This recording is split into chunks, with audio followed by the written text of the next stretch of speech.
அனைவருக்கும் வணக்கம். நான் உங்கள் ஹரி பேசுகிறேன். இன்றைய ஒரு ஆன்மீக பயணம் நம்ம எதை நோக்கி போகிறோம்னு பார்த்திங்கன்னா, நம்ம வேலூர்லேருந்து தங்கக்கோயில், காட்டுப்புத்தூர், சோழவரம், நாகநதி, கீழரசம்பட்டு.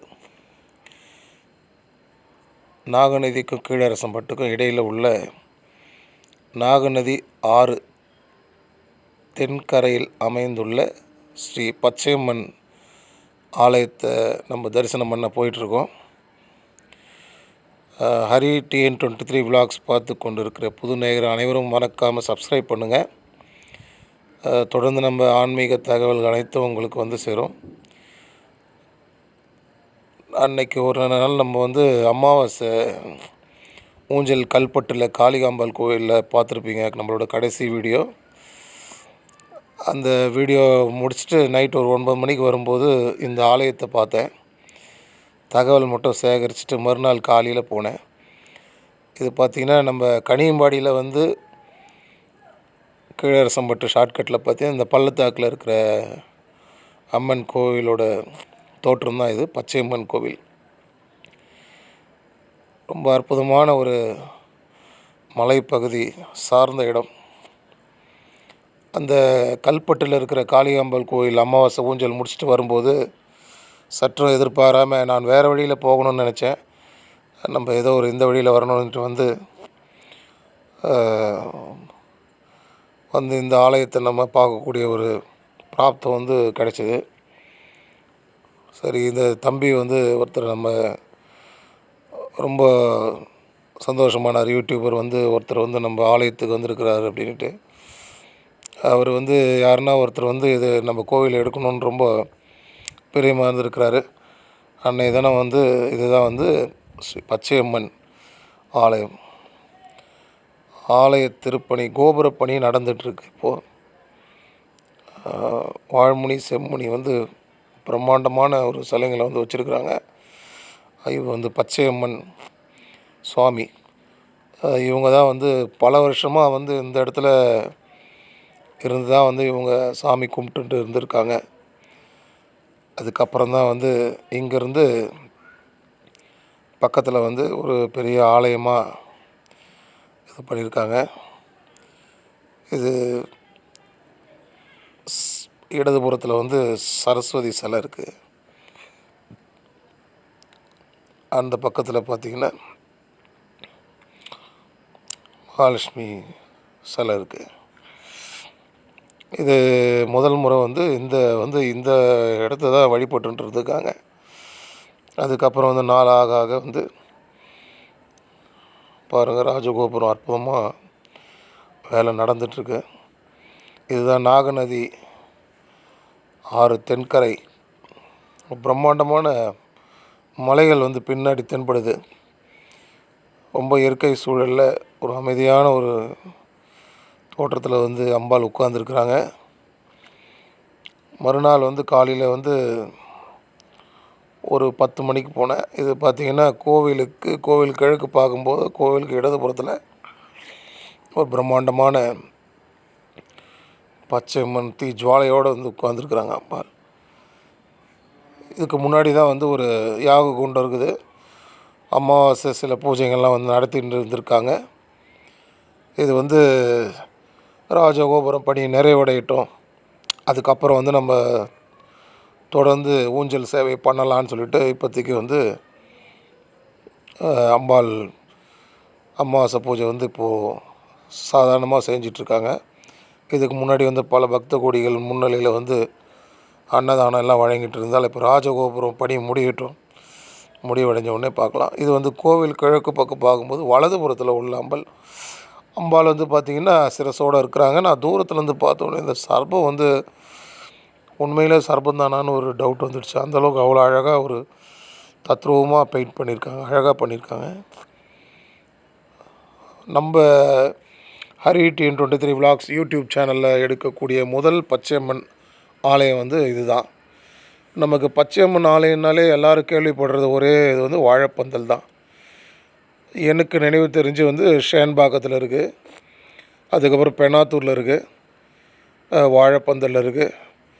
இதில் எல்லாத்தோட இந்த இந்த கோவிலில் உள்ள என்ன ஒரு அற்புதம்னு பார்த்திங்கன்னா, இந்த உள்ள மூல விக்கிரகத்தோட உயரம் வந்து மற்ற கோவில்களை காட்டிலும் வந்து இந்த விக்கிரகம் வந்து உயரம் அதிகம். எல்லா இடத்துலையும் பார்த்திங்கன்னா நமக்கு வந்து மூலஸ்தானத்தில் வந்து சிலை சின்னதாக பார்த்துருப்போம். இதில் உள்ள மூலஸ்தான விக்கிரகம் வந்து பெரிய அளவில் செஞ்சுருக்காங்க. இப்போ வந்து நம்ம வந்து வாழ்முனி பார்க்கலாம். பார்க்கவே நமக்கு ஒரு பிரம்மாண்டத்தை கொடுக்குற அற்புதமான ஒரு சிலை வேலைப்பாடோடு செஞ்சு உட்கார வச்சுருக்குறாங்க. நம்ம ஹரி டீன் 23 விலாக்ஸ் யூடியூப் சேனலில் எடுக்கக்கூடிய முதல் பச்சையம்மன் ஆலயத்தை நம்ம வந்து பார்த்துட்ருக்கோம். இது பெரும்பாலும் பார்த்திங்கன்னா இவங்களை கடந்து தான் வந்து எல்லாருமே வந்து கீழரசம்பட்டுக்கு போயாகணும். இப்போ நம்ம இந்த கோவிலை தாண்டி தான் பார்த்திங்கன்னா உங்களுக்கு வந்து நம்ம அமிர்தி, சிங்கிரி கோவில், கீழரசம்பட்டு, நஞ்சகொண்டாபுரம் எல்லா இடத்துக்கும் போயாகணும். பார்த்திங்கன்னா ரொம்ப அற்புதமாக கட்டியிருக்கிறாங்க. மேலே பாருங்கள் எத்தனை விதமான சாமி வந்து பிரதிஷ்டை பண்ணியிருக்காங்க. இப்போ இந்த ராஜகோபுரம் நிறைவடை வந்து இன்னும் ஒரு 2 வருஷ காலம் ஆகிறதுக்கு வாய்ப்பு இருக்குதுன்னு சொல்லியிருக்கிறாங்க. நம்ம உடையூர்லேருந்து நம்ம இந்த சிலையை வந்து செஞ்சு எடுத்துன்னு வந்து மூலஸ்தான விக்கிரகமாக வச்சுருக்குறாங்க.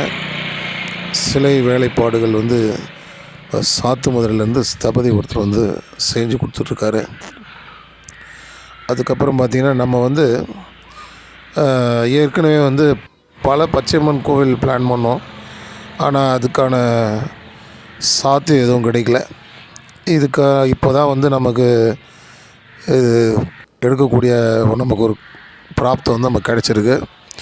வாழ்முனி செம்முனி வந்து பச்சைகள் சிலையை வந்து வச்சுருக்காங்க. அதை நம்ம நெருக்கத்தில் எடுக்கிறோம். கோவிலுக்கு பக்கத்தில் வந்து ஒரு அலரிப்பூ மரம் இருக்குது. பாருங்கள், ஒரு அற்புதமான ஒரு இயற்கையான சூழ்நிலையில் அம்பாள் வந்து உட்காந்துருக்குறாங்க. இந்த கோவிலோட தோற்றம் பார்த்திங்கன்னா ரொம்ப பிரம்மாண்டமாக இருக்குது. ஆல்ரெடி வந்து நம்ம பார்த்திங்கன்னா 2016 வந்து குடமுழுக்கு வந்து பண்ணியிருக்கிறாங்க. மூலஸ்தானம் வந்து மேலே இது பண்ணிட்டாங்க. இப்போ நடக்கக்கூடிய இது வந்து பார்த்திங்கன்னா ராஜகோபுரத்துக்கான குடமுழுக்கு பணி வந்து இப்போது ஆலய திருப்பணி நடந்துகிட்ருக்கு. இப்போது ஆலயத்தோட மூலஸ்தானத்தை நம்ம இப்போது தரிசனம் பண்ணுறோம். இங்கே பார்த்திங்கன்னா இவங்க வந்து ஒரு சிவன் சிலையை வந்து பிரதிஷ்டை பண்ணுறதுக்கு முதல்ல இடதுபுறத்தில் தனி சன்னதி அமைச்சிருக்கிறாங்க. சிவன் உட்கார்ந்த நிலையில் இருக்குது. அம்பாள் வந்து ஸ்ரீ பச்சையம்மன் மூலஸ்தானம் சாமி பிரார்த்தனை பண்ணிங்க. மற்ற இடத்த பச்சையம்மன் கோவிலில் உள்ளதை விட இவங்க வந்து உயரம் வந்து அதிகம். இந்த இடத்துல தான் வந்து பச்சையம்மன் வந்து பிரதானமாக வந்து அமைஞ்சிருக்கிறாங்க. நம்ம யூடியூப் சேனலில் வரோன்றதுக்காகவே தங்க கவசம் போட்டிருந்தாங்க. பாருங்கள், அம்பாள் வந்து ஒரு அற்புதமான ஒரு ஒளியில் எவ்வளோ பிரகாசமாக இருக்கிறாங்க. இது சற்றும் எதிர்பாராத ஒரு இந்த பதிவு. ஒரு நாள் நினச்சேன், மறுநாளே போயிட்டு எடுக்கக்கூடிய சூழ்நிலை வந்து அது அம்பாள் மூலமே உருவாச்சு. அந்த கோவில் அமைய மூலகர்த்தாவாகிய ஆட்களை வந்து இப்போ நம்ம தரிசிக்கிறோம். அவங்க என்ன கோவில் வந்து எங்கே இருக்குது, இந்த கோவிலோட வரலாறு பற்றி சொல்லுங்கள். முதல்ல உங்களை அறிமுகப்படுத்திங்க. உங்கள் பேர் சொல்லுங்கள். சி மணி, கீழரசம்பட்டு. கீழரசம்பட்டு. சின்னதுரை, கீழரசம்பட்டு. தணிகாசலம், கீழரசம்பட்டு. ரைட்டு. சொல்லுங்கள், அந்த கோவிலோட வரலாறு பற்றி சொல்லுங்கள். வேலூர் மாவட்டத்தில் கீழரசம்பட்டு கிராமம். அமிர்தி செல்லும் வழியில் இருக்குது. வேலூர்லேருந்து 20 கிலோமீட்டர். வேலூர்லேருந்து 20 கிலோமீட்டர். சரிங்க. நாகமணி ஆற்றின் தென்கரையில் அமைந்திருக்கு. அம்பாளோட பேர் சொல்லுங்கள் முதல்ல. ஸ்ரீ பச்சையம்மன் ஆலயம். ஸ்ரீ பச்சையம்மன் ஆலயம். சரி, கீழரசம்பட்டு கிராமம். இது ஆடி மாதம் ஆனால் திருவிழா நடக்குதுங்க. சரிங்க. ஆடியில் 3ஆம் திங்கள். ஆடி 3ஆம் திங்கள் திருவிழா நடக்குது. முதல் திங்கள் காப்பு பாணி வைப்போம். 3ஆம் திங்கள் திருவிழா நடக்குது. அது காலையிலேருந்து அன்னதானங்க கடா வெட்டி கறி சோறு அன்னதானம் வழங்குறோம். சரிங்க. எத்தனை வருஷமாக இருக்குது கோவிலுங்க? முதல்ல அம்பாவை பிரதிஷ்டை பண்ணிங்களா? ஆமாம், இது முதல்லேருந்து ஒரு 67 வருஷமாக இருக்குதுங்க. 67 வருஷம். சரிங்க. இப்போ இது புதுப்பிச்சு இப்போ தான் 2014 குடமுழுக்கு நடந்து அதுலேருந்து வேலை நடந்துட்டு வருதுங்க. 2016 தொடங்குது. அப்போ குடமுழுக்கு நடந்துச்சு. நடத்திட்டீங்க குடமுழுக்கு சின்ன நடத்தி. சின்ன வேலை செஞ்சுன்னு அப்படியே. சரிங்க. இப்போ வந்து தற்சமயம் கோயில் திருப்பணி நடந்துன்னு இருக்குது. ஆமாங்க. சரிங்க. அம்பாள் வெளியே அங்கே வச்சுருக்கீங்களே, அந்த அம்பாள் வெளியே ஒரு சிலை வச்சுருக்கீங்க மெயின் ரோட்டில். அந்த அம்மாள் தான் முதல்ல வச்சு வழிபட்டு இருந்தோம். 20 வருஷமாக அதை வச்சு வழிபட்டு இருந்து அவர் கொஞ்சம் கொஞ்சமாக விருத்தியாகி அந்த 2014 தான் இது கட்டி 16 கும்பாபிஷேகம் நடந்தது. நல்லது. இப்போ பூஜை மட்டும் நடந்துன்னு இருக்குது. அமாவாசை பௌர்ணமி என்ன விசேஷமாக செய்கிறீங்களா? இப்போ இல்லை, இதுக்கு மேலே தான் தொடங்க போகிறோம் அமாவாசை பௌர்ணமி போகிறதுக்கு. ஆடி மாதம் வரைக்கும் அந்த 3ஆம் திங்கள் திருவிழா நடந்து கொண்டு வருது வருஷம் தவிர செஞ்சுருக்கேன். அதே மாதிரி ஜனவரி வருஷ பிறப்பு முன்னிட்டு அன்றைக்கி பூஜை நடந்து அன்னதானம் வழங்கலாம். மாலை வரைக்கும் அன்னதானம்.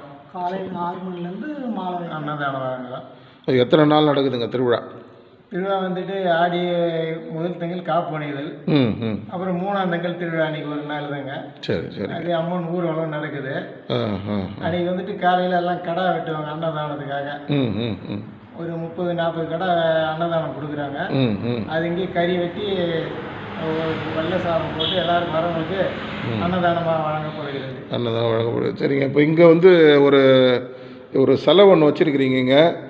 இவரை பற்றி சொல்லுங்கள். இவர் மன்னா ஈஸ்வரர். இது இன்னும் அந்த இதில் வச்சு ரெடி ஆகல, பனி குறைவாக இருக்குது. அந்த அதில் வச்சு அதுக்கு குடமுழுக்கு நடத்தும். இந்த மாதிரி நம்ம வேறு எங்கன்னா இருக்குதா? இந்த மாதிரி வேறு எங்கேயும் பார்த்த மாதிரி எனக்கு தெரியல. இந்த ரவுண்டிங்கில் வேறு எங்கே இல்லை. சரி. இதுதான் போயிட்டு தான் இருக்கிறோம்.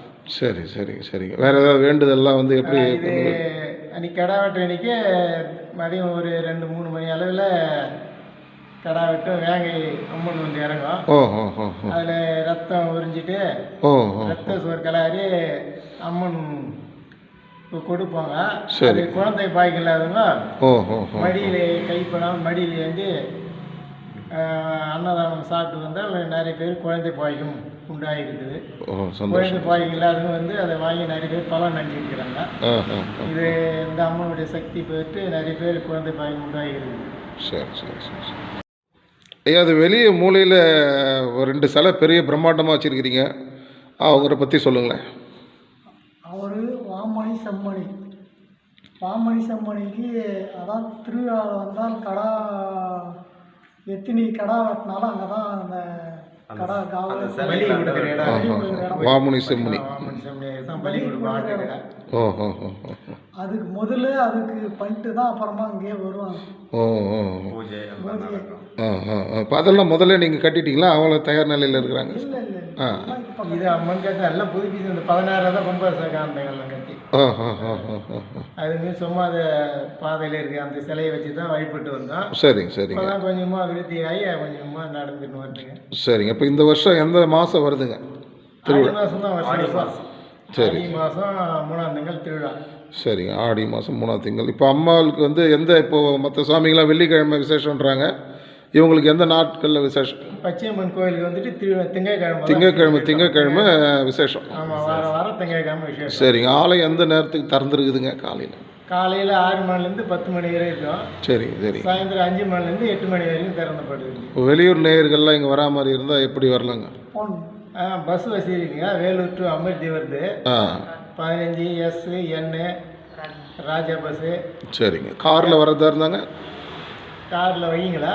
வேலூர் கனிமடி அமிர்தி போகிற வழியில் நாகநதி ஆற்றின் மேம்பாலம். இப்போ அங்கே இருக்கிறது நாகநதி ஆறு. நாகநதி ஆறு திருச்சி அருகிலே அங்கே மெயின் ரோட்லேயே இருக்குது. நாகநதி ஆறு ஓரமாக அம்மா பிரசிடப் ஆகிருக்காங்க. திருச்சி வழியிலே போனீங்கன்னா மெயின் ரோட்லேயே அம்மன். சரி. பச்சையம்மன் ஆலயம் இருக்குது. சரி.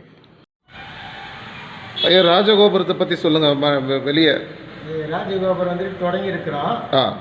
இது 61 அடி உயரம். 61 அடி உயரம். சரி. 61 அடி உயரங்க.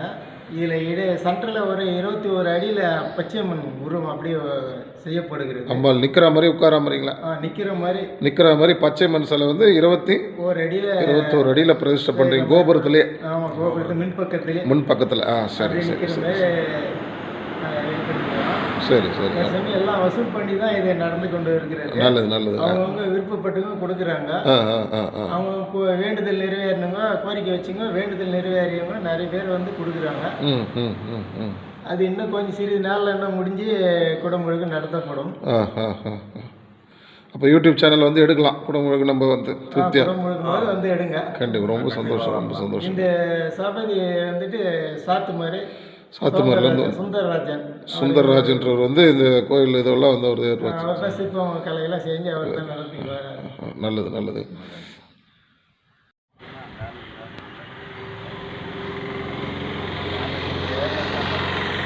ஐயா, இந்த வாமணி செம்மணி இந்த நிகழ்வு பற்றி சொல்லுங்கள்.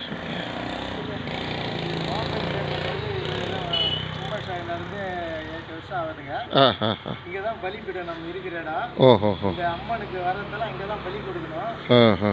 இந்த திருவாணும் போது இங்கே எனக்கு கடாயை இங்கே தான் வெட்டுவாங்க. கோழி கடா அந்த தெய்வம் அம்மன் ஆடும்போது வேங்கைன்னு வருங்க. அது வந்து உடனே அந்த கடா வெட்டுற ரத்தத்தை அப்படியே உரியும். ரத்தத்தை உறிஞ்ச உடனே அப்புறம் ரத்த சோறு அந்த பலி அன்னதான கூட்டத்தில் வச்சிருப்பாங்க.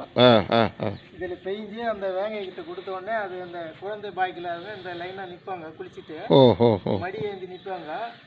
அந்த அம்மன் வந்துட்டு அந்த சாதத்தை அது சாப்பிட்டு மீதி இருக்கிறது விசிறி இடும். அப்போது அந்த மடியில் இருந்தவங்க கைப்படாமல் சாப்பிட்டு குழந்தை பாய்க்கும் உருவாகுதுன்னு அப்போலேருந்து மூதாதிகள்லேருந்து நடந்து வருகிறது.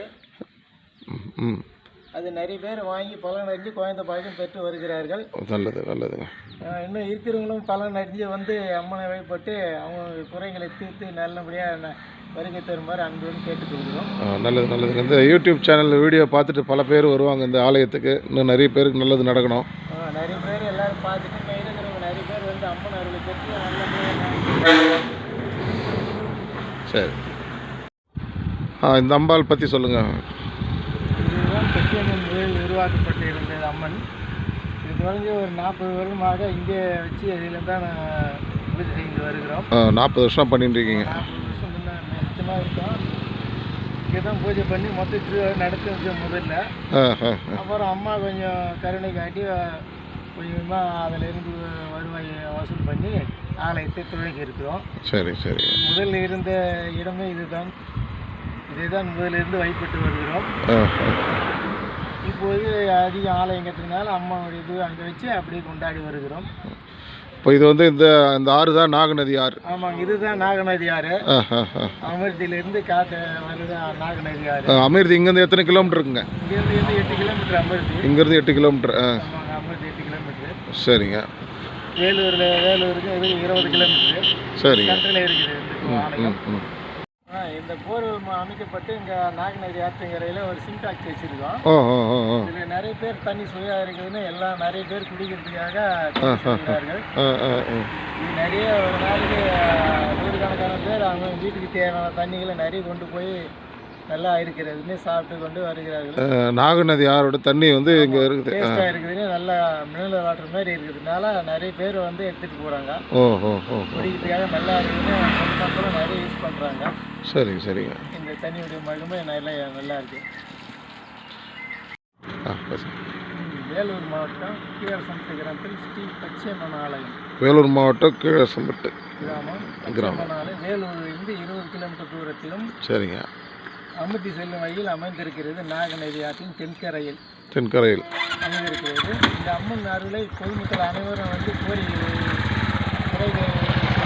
பலன் அடைமாறு வருகை தந்து அம்மனை வழிபட்டு நல்ல ஆதரவுடன் பலனை பெறுமாறு அன்புடன் அழைக்கிறோம். ஊர் சார்பாக பொதுமக்கள் சார்பாக நன்றி தெரிவித்துக் கொள்கிறோம். நன்றி, வணக்கம்.